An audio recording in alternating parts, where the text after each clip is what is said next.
Hello दोस्तों, मैं Sunil Sutar, junior account assistant in Indian railway. आप सभी का अपने यूट्यूब चैनल एसएस क्लासेस पे स्वागत करता हूं। तो दोस्तों, आज अपनी जो एनटीपीसी है CBT1 उसके अपने प्रीवियस ईयर क्वेश्चन कर रहे हैं। तो उसकी आज 28 दिसंबर की सेकंड शिफ्ट का एग्जाम अपने आज करेंगे। इससे पहले अपने क्या कर लिया है, ALP की ALP CBT1 की प्लेलिस्ट बनी हुई है, पूरे अपनी वीडियो कर लिए उसके प्रीवियस ईयर क्वेश्चन। उसके बाद ALP CBT2 के भी कर लिए हैं, तो प्लेलिस्ट बनी हुई इनकी अलग अलग, आप यहाँ जाके टेस्ट लगा सकते हैं। इसके बाद अपने NTPC के स्टार्ट किए हैं दोस्तों CBT1 के, तो इसकी अपने एक शिफ्ट कर ली 28 दिसंबर की और दूसरी शिफ्ट अपने आज करेंगे। तो चलिए दोस्तों, क्लास को अपनी स्टार्ट करते हैं। काफी क्वेश्चन है, टाइम लग जाता है, तो अपनी जल्दी जल्दी करने की कोशिश करेंगे। तो चलिए क्लास को स्टार्ट करते हैं। उससे पहले दोस्तों, अगर आप चैनल पे नए हो तो चैनल को सब्सक्राइब करें, बेल आइकन पे क्लिक जरूर कर लें, जिससे आपको वीडियो की नोटिफिकेशन समय पर मिल जाए। चलिए क्लास को स्टार्ट करते हैं। पहला क्वेश्चन दोस्तों, ए और बी की कार्य क्षमताओं का अनुपात 3:4 है। ए और बी की कार्य क्षमताओं का मतलब एफिशिएंसी का रेशियो है दोस्तों 3:4। एक, अब देखो सेम काम है तो इसका उल्टा करेंगे अपने, किसका आ जाएगा, टाइम का रेशियो आ जाएगा। तो 4:3 इसका आ जाएगा, ये 3:4 था ना। अब देखो ए किसी काम को 12 दिन में करता है, तो मतलब 4 की वैल्यू कितनी है, 12। देखो ए का टाइम है 4 रेशियो में, तो 12 कितना गुना है, 3 गुना। इसका भी 3 गुना कर दो, तो ये कितने टाइम में कर देगा, 9 दिन में कर देगा। तो बी उसी कार्य को कितने दिन में, 9 दिन में कंप्लीट करेगा। चलिए नेक्स्ट पे, त्रिभुज ABC समबाहु त्रिभुज है। PQR क्रमशः AB BC और AC भुजाओं के मध्य बिंदु है। त्रिभुज की भुजा की लंबाई 4 सेंटीमीटर है। त्रिभुज PQR का क्षेत्रफल ज्ञात कीजिए। दोस्तों, एक ट्राइंगल इसने दिया हुआ है, क्या, A B और C, A B और C। अब इसने क्या कर दिया दोस्तों, कहता है कि PQR AB BC और AC के 3 मध्य बिंदु है, तो इससे एक ट्राइंगल बनेगा। बनेगा कि नहीं बनेगा, देखो बन गया। अब दोस्तों ये भी ट्राइंगल था ABC, ये क्या है, इसकी भुजा की लंबाई है दोस्तों 4 सेंटीमीटर। ठीक है, क्योंकि समबाहु त्रिभुज है तो ये भी 4 होगी, ये भी 4 होगी, ये भी 4 होगी। अब आपको पूछा है किसका है, ये P Q और R, इसका क्षेत्रफल पूछा है कितना आएगा। तो समबाहु त्रिभुज है, ये भी इसमें एक समबाहु त्रिभुज बनेगा। ये भुजा ये भुजा ये भुजा बराबर होगी, 1 2 3 और 4 क्या बनेंगे, इसके अंदर समबाहु त्रिभुज बनेंगे, क्योंकि मिड पॉइंट को मिलाएंगे तो ये भी बराबर होगा, ये भी बराबर, यहाँ ये इसके बराबर हो गया। तो सारी चीजें आपस में इसका थ्योरम लग जाती है, ये बराबर हो जाती है। तो बताओ बड़े त्रिभुज का क्षेत्रफल कितना आएगा, √3/4 इंटू में भुजा का स्क्वायर 4 का स्क्वायर आएगा। 4 का स्क्वायर 16, 4 से काटेंगे तो कितना आ जाएगा, 4√3 आ गया। किसका दोस्तों, त्रिभुज ABC का क्षेत्रफल। ये देखो 1 2 3 4, 4 पार्ट का क्षेत्रफल आ गया पूरा। आपको देखो एक इसका होगा, एक इसका, एक इसका, एक इसका, रेशियो में एक एक ऐसे भी का। तो 4 की वैल्यू इतनी है, ये 4 की है, एक की निकालनी तो निकाल दो, इससे काटोगे तो √3 इसका क्षेत्रफल आ जाएगा बीच वाले का। इसमें से अगर ये पूछा होता PBQ इसका क्षेत्रफल तो भी ये होता, त्रिभुज QRC पूछा होता तो इसका भी यही होता √3, इसका पूछा होता तो भी √3 होता, सभी का सेम होता। चलिए नेक्स्ट, ए किसी कार्य को 12 दिन में, बी ए की तुलना में 20% कम कार्य कुशल है। इसका मतलब क्या हुआ दोस्तों, आप ए और बी की एफिशिएंसी दे दी इसने। कहता है बी ए से 20% कम का मतलब 1/5, इसकी 5 है तो इसकी कितनी होगी एफिशिएंसी, 4 होगी। बात समझ में आ गई क्या, ये हो गया एफिशिएंसी। टाइम देखो इसका दिया हुआ है 12 दिन में, ए किसी काम को 12 दिन में करता है, तो बताओ टोटल वर्क कितना बनेगा, यहाँ से 12×5 = 60। ठीक है, अब बताओ इसको करना है तो ये 60 काम मेरे को किससे करवाना है, इससे करवाना है, बी से। किससे, बी को कार्य करने में कितने दिन लगेंगे, 4 से डिवाइड करो, कितना आ जाएगा, 15 आंसर आ जाएगा। बात समझ में आ गई ना। टोटल वर्क निकाल लो, वो अगर बी से करवाना है तो बी का डिवाइड कर दो, ए और बी दोनों से करवाना है तो दोनों का डिवाइड कर दो, है ना, ऐड करके। चलिए नेक्स्ट पे, किसी भी प्राकृत संख्या n के लिए 6 की पावर n माइनस 5 की पावर n के परिणाम का अंतिम अंक हमेशा क्या होता है। दोस्तों आपको पूछा है यूनिट डिजिट। अब यूनिट डिजिट पूछा है तो आपको इसका एक रूल मैंने आपको बताया था पीछे की क्लास में, अगर आपने लगाई है तो, कि 0 1 0 की पावर 1 की पावर, है ना, और 5 की पावर और 6 की पावर, इनकी पावर आप कुछ भी करो, n पावर करो, 1000 पावर करो, है ना, 2000 पावर करो, कुछ भी करो, तो 0 है तो 0 आएगा लास्ट डिजिट, है ना। एक है तो एक आएगा, 5 है तो 5 आएगा, 6 है तो 6 आएगा। इसमें बताओ 6 की पावर कितनी भी करो तो इकाई अंक कितना आएगा 6। 5 की पावर कितनी भी करो तो इकाई अंक कितना आएगा 5। तो 6 में से 5 गया कितना आएगा, इकाई अंक हमेशा 1 आएगा इसका। तो ये आंसर हो गया। समझ में आ गई ना। इधर कितनी भी संख्याएं हो यहाँ पर 6 आएगा, यहाँ पर कितनी भी संख्याएं हो यहाँ पर इकाई अंक 6 आएगा, यहाँ पे 5 आएगा। तो इनको घटाओगे तो कितना आएगा, हमेशा इकाई अंक 1 आएगा। चलिए नेक्स्ट। पहली 8 भाज्य प्राकृत संख्याओं के माध्य और पहली 8 अभाज्य प्राकृत संख्याओं की माध्य का अंतर बताना है दोस्तों। ये दोस्तों कौन सा है, भाज्य संख्याएं जिसमें डिवाइड जाता है, और अभाज्य संख्याएं मतलब प्राइम नंबर हो गया। ये प्राइम नंबर है और ये कंपोजिट नंबर है। तो दोस्तों इनका पहले बताओ। सबसे पहली भाज्य संख्या 4, फिर 6, फिर 8, फिर 9 है, फिर 10 है, फिर 12, 14, उसके बाद 15। ये तो होगी भाज्य संख्याएं। कितनी होगी, 1 2 3 4 5 6 7 8। 8 का ही पूछा है। इन सभी को जोड़ के अपने 8 का डिवाइड करेंगे तो ये आ जाएगा दोस्तों इनका माध्य बोलो या एवरेज बोलो, एक ही बात है। इन सभी को ऐड करो, 15 14 29, 29 31 41 51 60 68 68 और 6 74 और 4 78 78 आ गया। डिवाइड बाई कितना 8। इसको काटो मत, ये एवरेज आ गई, एक बार यही रख लो।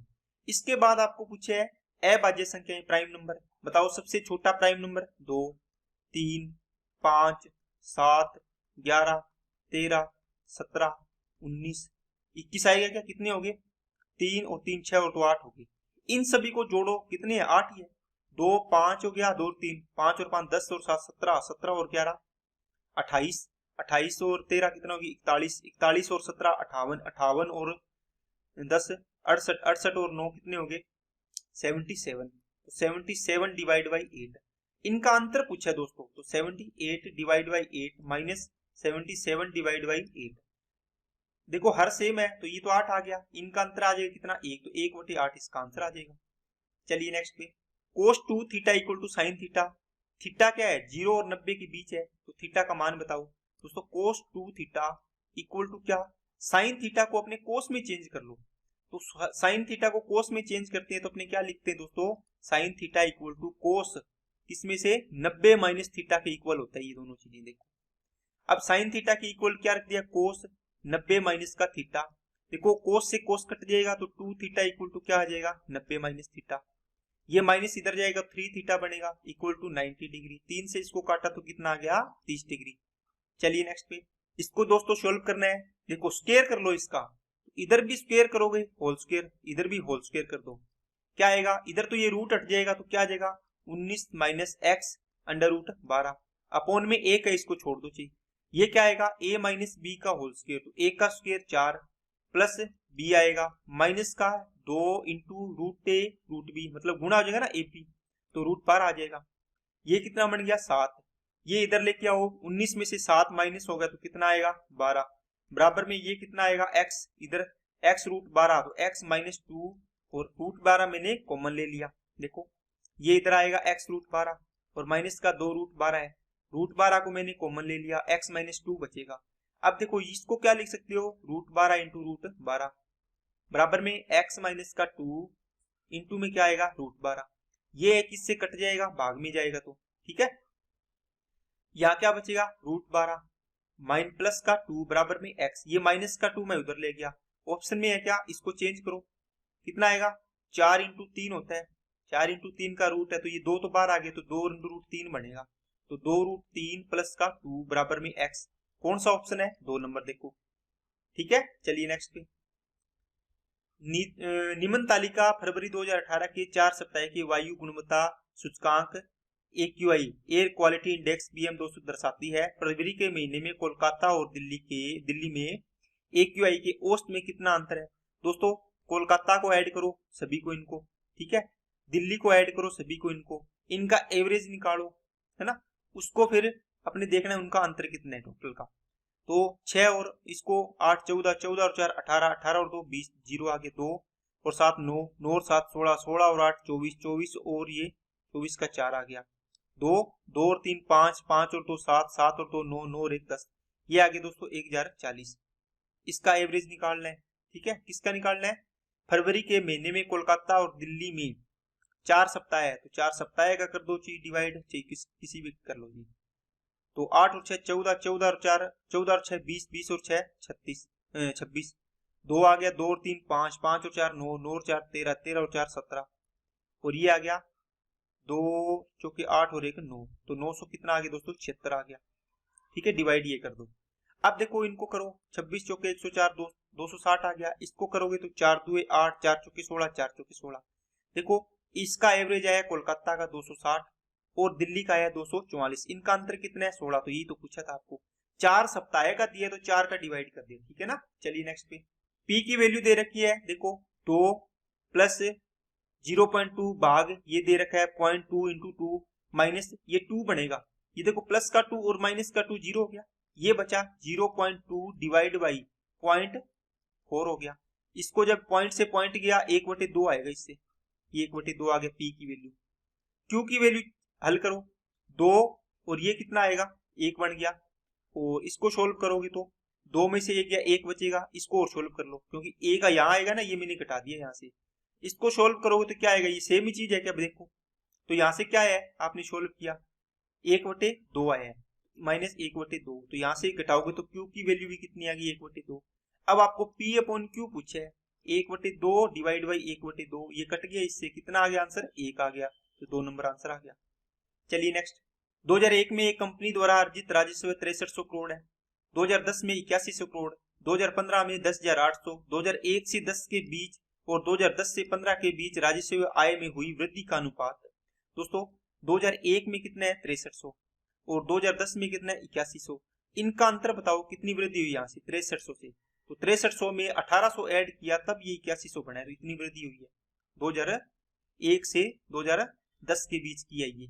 और 2010 से 2015 के बीच की वृद्धि बताओ कितनी आएगी, 2010 में कितना है 8100 और 2015 में कितना हो गया 1900 और 800 2700 बढ़ गया है ना, 2700 करोड़।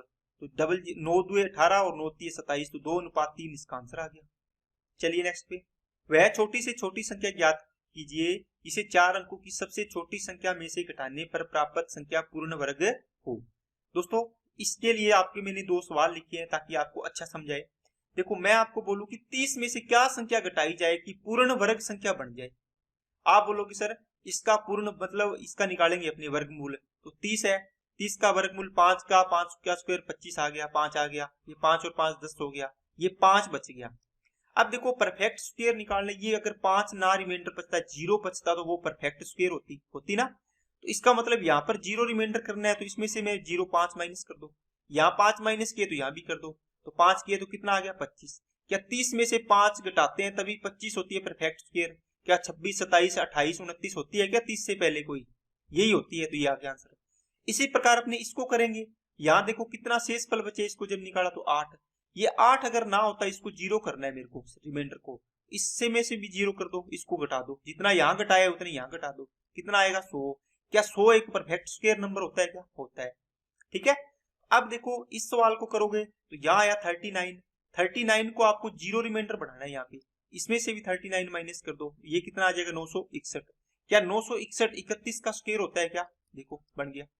लेकिन अगर आपको इसको वैसे करना है और तरीके से तो भी आप इसको कर सकते हो, ये तो मैंने बेसिक बताया दोस्तों इसका।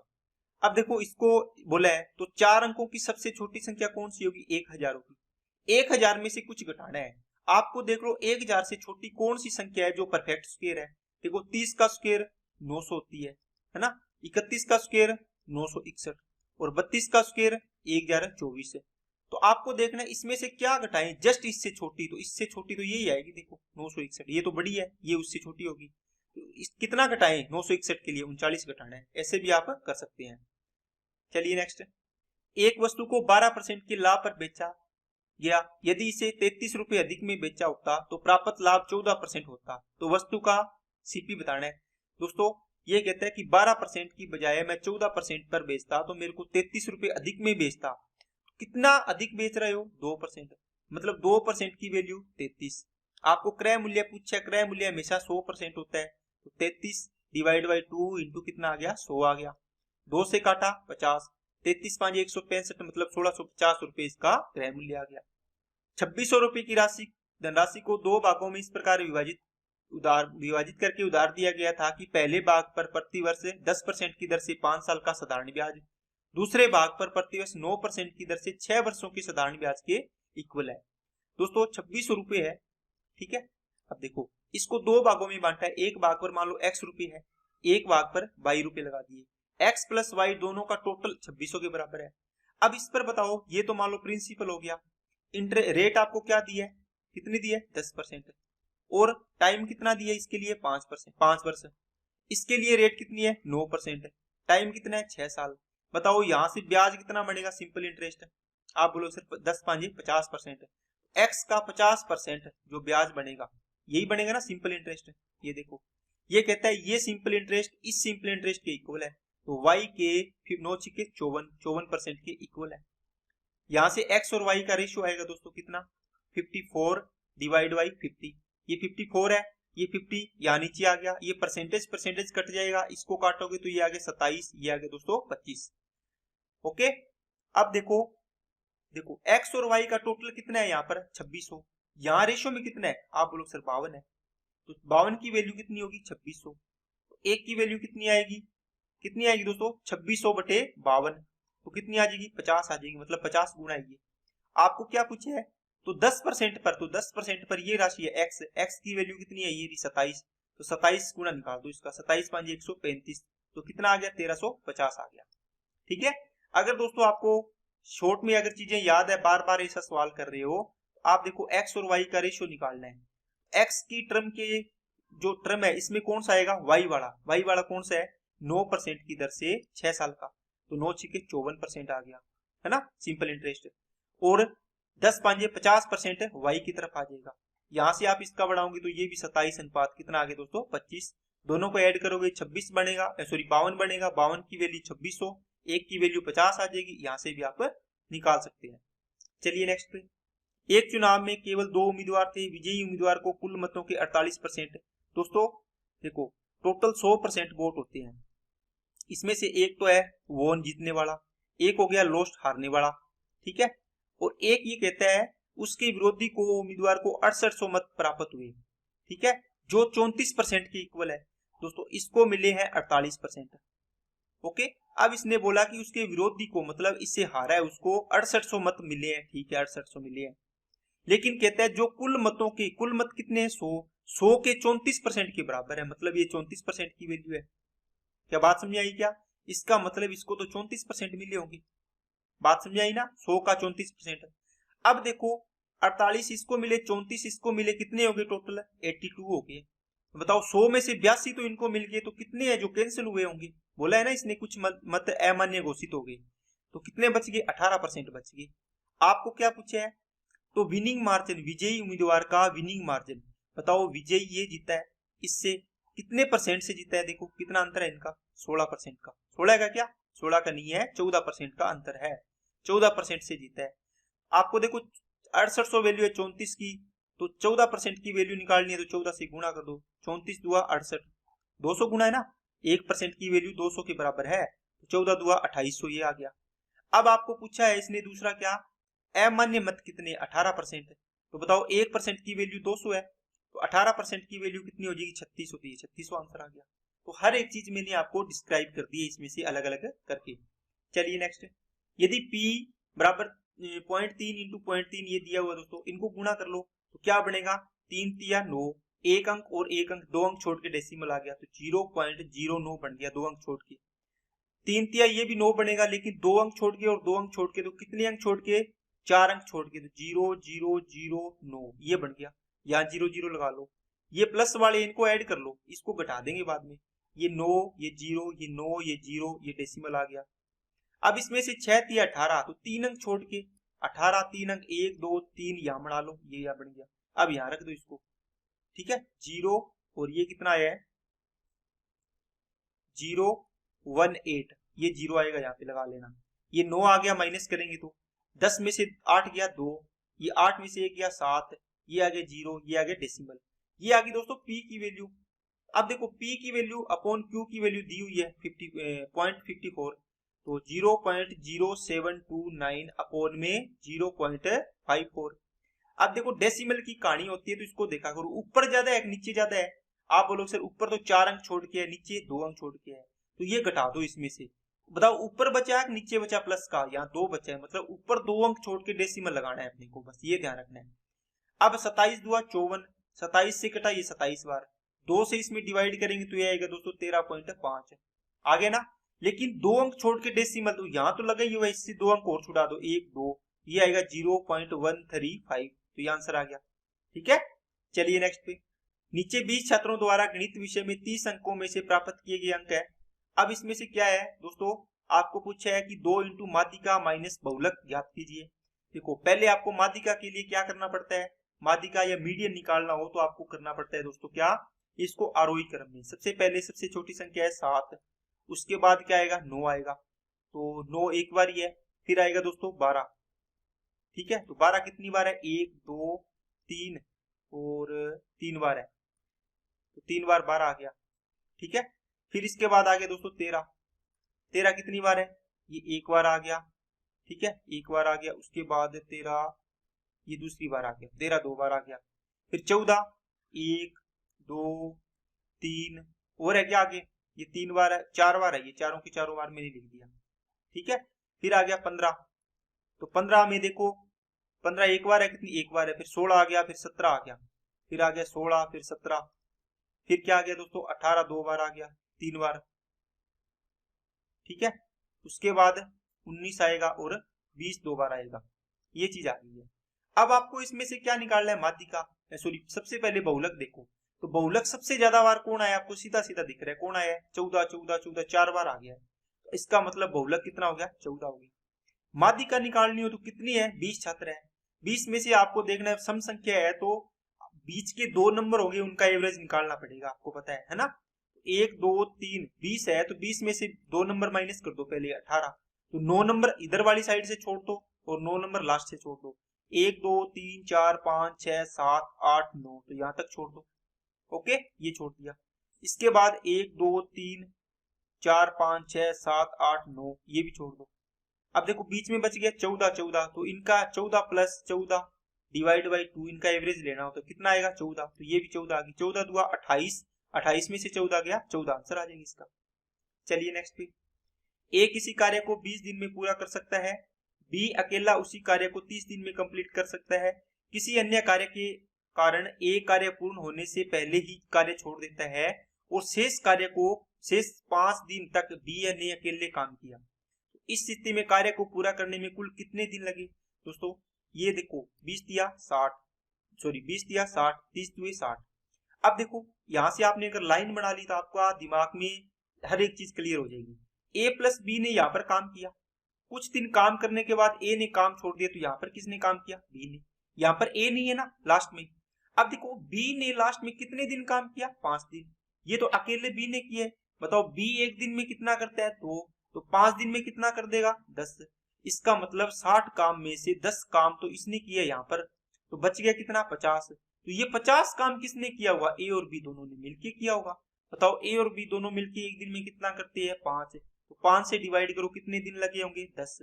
अब बताओ यहां से यहां तक तो लगे 10 दिन, यहां से यहां तक 5 दिन बी ने अकेले काम किए, तो टोटल कितने दिन हो गए, 15 दिन। ऐसे आंसर आता है इसका।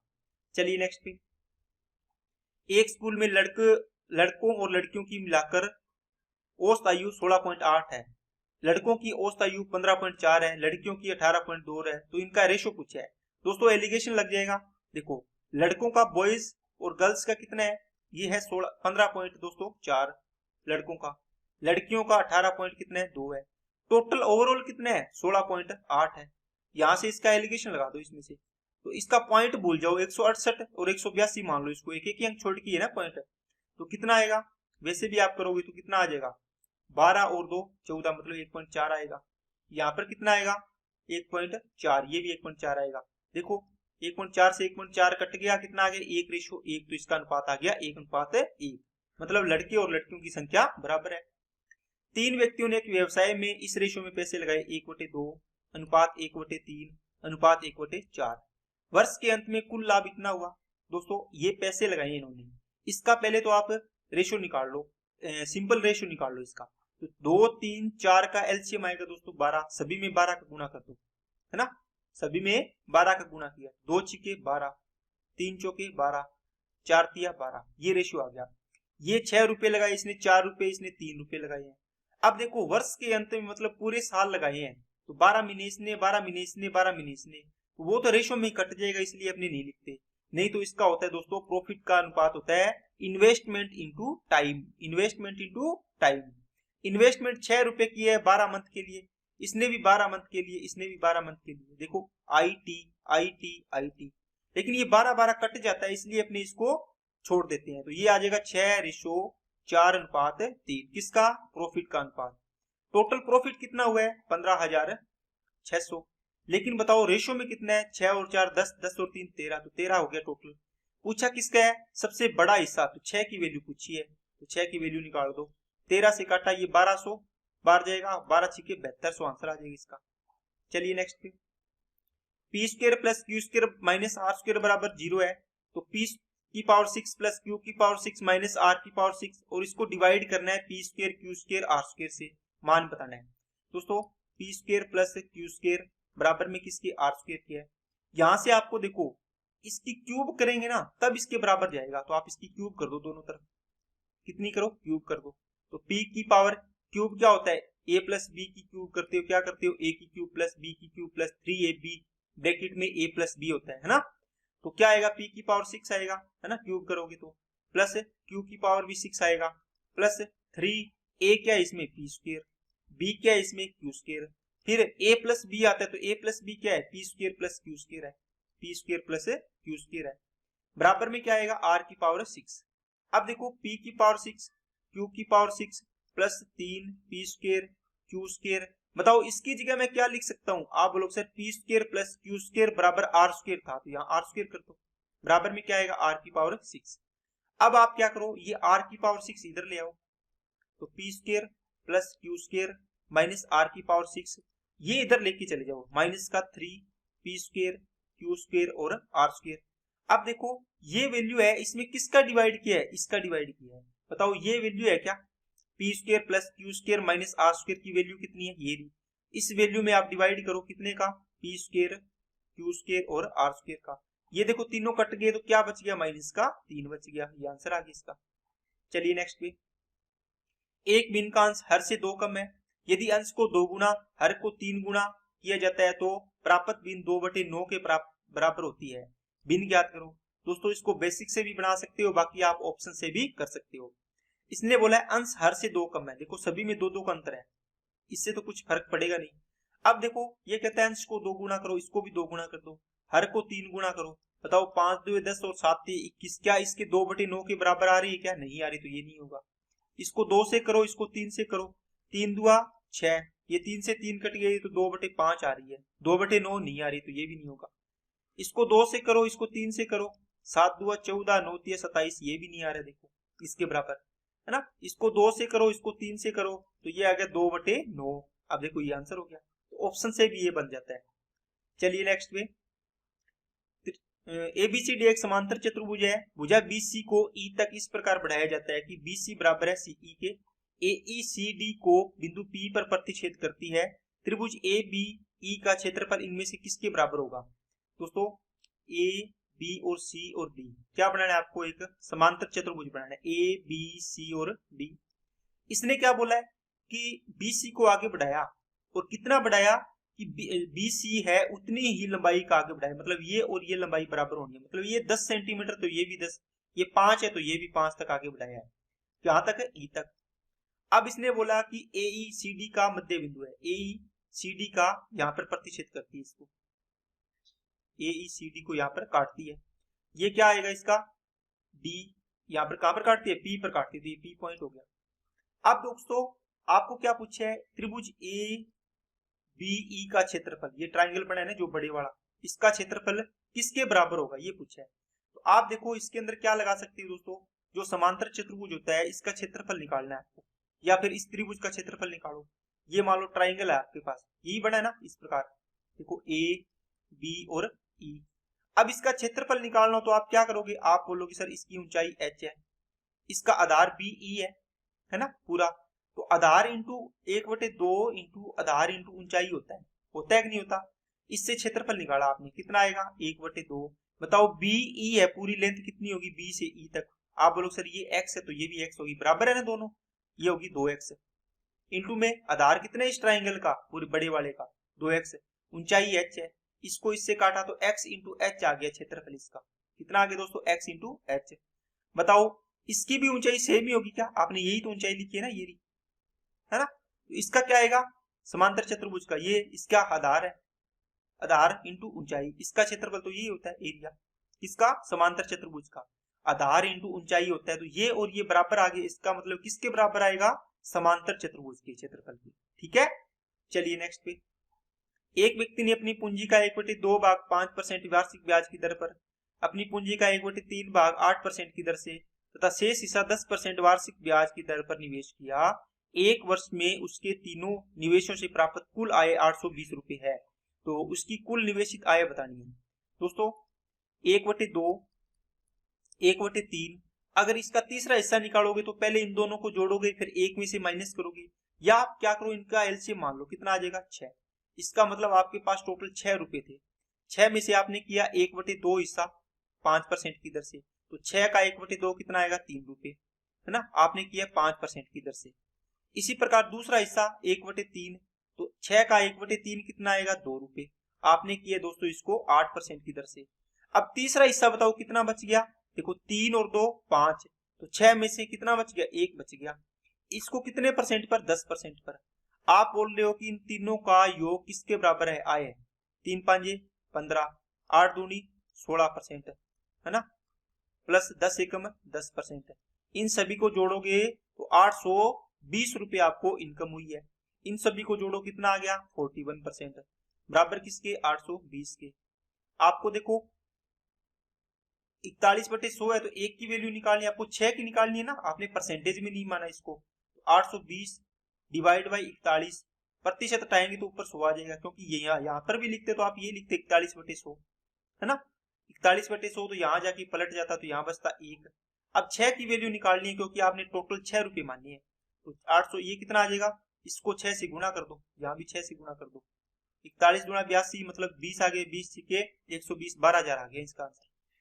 समझ आ गई ना बात, इसको आप इस प्रकार 6 रुपए मान के भी हल कर सकते हैं। चलिए नेक्स्ट पे, कक्षा 10 के बोर्ड परीक्षा में बैठने वाले छात्रों की कुल संख्या 360 है, 360 है। 10% छात्र ए में, 20% बी में, 30% सी में, 40% डी ग्रेड। दिए गए पाई चार्ट में ए और बी प्राप्त करने वाले ग्रेड ए और बी, ए का कितना है 10%, बी का कितना है 20%, कितना हो गया टोटल 30%।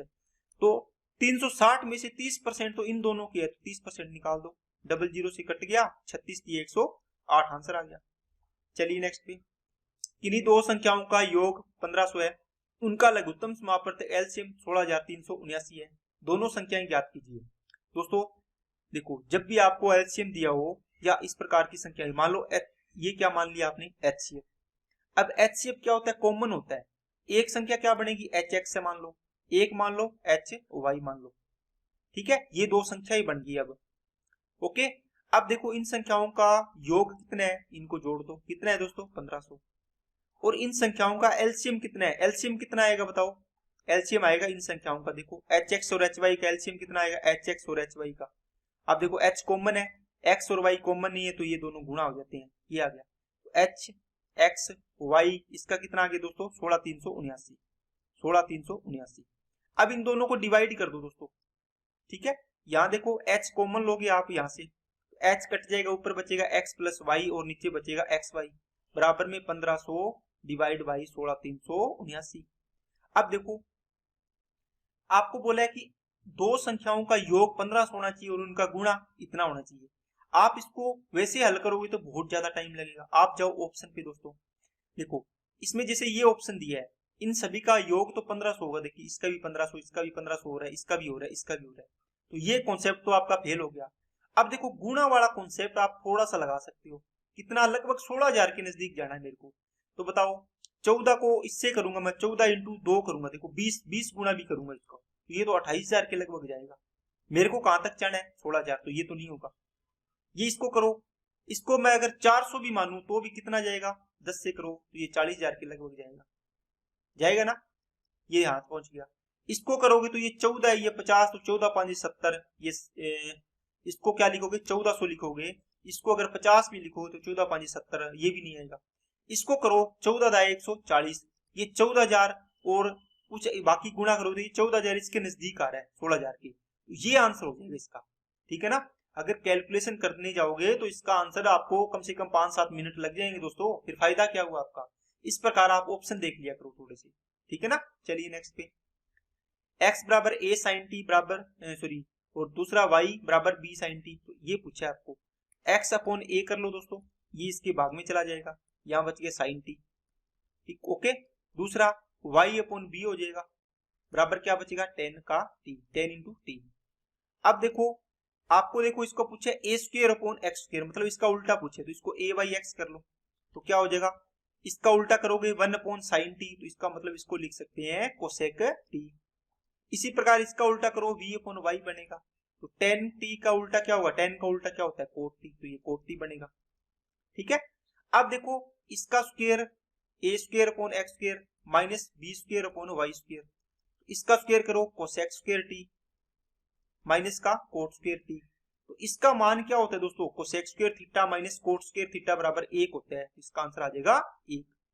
चलिए नेक्स्ट पे, इसको सोल्व करना है दोस्तों, इसको इधर ले आओ तो रूट एक्स इक्वल टू आ जाएगा √3 माइनस √2, इसका स्क्वायर कर दो दोनों तरफ, ये स्क्वायर हो जाएगा, इसका भी स्क्वायर कर दो, ये बन गया x, ये क्या बन गया a माइनस बी का होल स्क्वायर, तो ये 3 प्लस 2 माइनस का 2 इंटू √6 बन गया, 3 और 2 कितना हो गया 5 माइनस का 2√6, तो ये आंसर आ गया इसका। चलिए नेक्स्ट पे, वह छोटी से छोटी पूर्ण वर्ग संख्या क्या, याद कीजिए जो 15 12 15 18 से पूर्णतः विभाजित है। दोस्तों सारी की सारी संख्याएं ही परफेक्ट स्क्वायर है, देखो ये 30 का स्क्वायर, ये 20 का स्क्वायर, ये 35 का स्क्वायर, ये 25 का स्क्वायर। आप क्या करो इसमें से जैसे जैसे मान लो इसको लिखोगे तो 9 इंटू 2 बनेगा। अब देखो 2 तो इसमें चला जाएगा भाग, इसमें भी जाएगा, इसमें भी जाएगा, इसमें नहीं जाएगा, लेकिन ये 9 का डिवाइड देखो किस में जा रहा है, ओनली इसमें जा रहा है, इसमें जा रहा है क्या, नहीं जा रहा। ठीक है, ये तीनों वैसे फेल होगी तो ये आंसर आ गया इसका। अगर वैसे निकालना है तो इसका आप देख लेना, 12 15 का क्या निकालना पड़ेगा, अलग अलग इसका निकालना पड़ेगा। ठीक है, अगर आपको ऐसे करना है तो आप इसको आराम से कर सकते हैं। ठीक है, इसका इनको तोड़ लिया करो, जिसमें भी ये नियम लगा दिया करो, तो जल्दी से आपका आंसर आ जाएगा। √3 इकाई भुजा वाले समबाहु त्रिभुज के परिवर्त की त्रिज्या क्या होती है दोस्तों इसमें क्या होता है, एक तो होता है परिवर्त मतलब सरकम रेडियस, ठीक है, परिवर्त मतलब बार की त्रिज्या, ये होती है a अपॉन √3 होता है, इसकी वैल्यू कैपिटल R बोलते हैं इसको, और एक होती है अंतःवर्त की त्रिज्या, इसको स्मॉल r से लिखते हैं, छोटी होती है, तो a अपॉन 2√3 होता है ये। आपको पूछा परिवर्त, तो बताओ साइड कितनी है √3 और अपॉन में √3, ये इससे कट गया, आंसर कितना आ गया 1 आ गया। ठीक है, चलिए नेक्स्ट पे, उस सबसे लंबे स्तंभ की लंबाई ज्ञात कीजिए जिसे 10 मीटर 8 मीटर 6 मीटर की विमाओं वाले कमरे में रखा जा सकता है। तो आपको दोस्तों ये देखते ही पता चल गया होगा, एक कमरे के अंदर आपको एक विकिरण की लंबाई ज्ञात करनी है, तो ये L हो गया, B हो गया और ये क्या हो गया H हो गया, है ना। तो इसकी विकिरण की लंबाई ज्ञात करनी होती है तो क्या होता है L square plus B square plus का H स्क्वायर। L कितना है 10 का स्क्वायर 100, 8 का स्क्वायर 64, 6 का स्क्वायर 36, इनको ऐड करो कितना बनेगा 200। 200 में क्या होगा 2 इंटू 100, तो 100 का तो रूट हो गया 10 है, और 2 का क्या हो गया √2, तो ये आंसर आ जाएगा इसका 10√2। तो दोस्तों आज की क्लास के सारे क्वेश्चन कंप्लीट होते हैं आपके। ठीक है, तो लगभग आपके 31 क्वेश्चन है ये। ठीक है, सारे के सारे क्वेश्चन मैंने करवाए हैं, अच्छे लेवल के क्वेश्चन है दोस्तों, जो RRB JEE की तैयारी कर रहे हैं, ALP की तैयारी कर रहे हैं, या फिर ALP टेक्नीशियन वाले भी, है ना, और इसके अलावा NTPC के लिए तो है ही है। इन सभी के लिए लेवल बढ़िया है दोस्तों, ये क्वेश्चन लगाओ आप बस ये हो रहे कि जेई की करवाओ, अगर जेई के क्वेश्चन तो आने ही नहीं, वो तो करवा ही देंगे चलो, लेकिन अगर आपने ये लेवल भी पकड़ लिया तो जेई वाले तो आपको आसान लगेंगे, है ना। तो सारे मिक्स क्वेश्चन जो चल रहे हैं सारे लगाओ, जो भी टेस्ट करवा रहा हूं मैं आपको, ताकि आपको ज्यादा से ज्यादा इसका फायदा मिले। तो चलिए आज के लिए इतने रखते हैं, अगर आपको वीडियो अच्छी लगे तो लाइक करना, चैनल को सब्सक्राइब नहीं किया तो चैनल को सब्सक्राइब करें और बेल आइकन पे क्लिक जरूर कर लें, और इस वीडियो को अपने दोस्तों के पास ज्यादा से ज्यादा शेयर करें ताकि उनको भी इस वीडियो का लाभ मिल सके। Okay, thank you.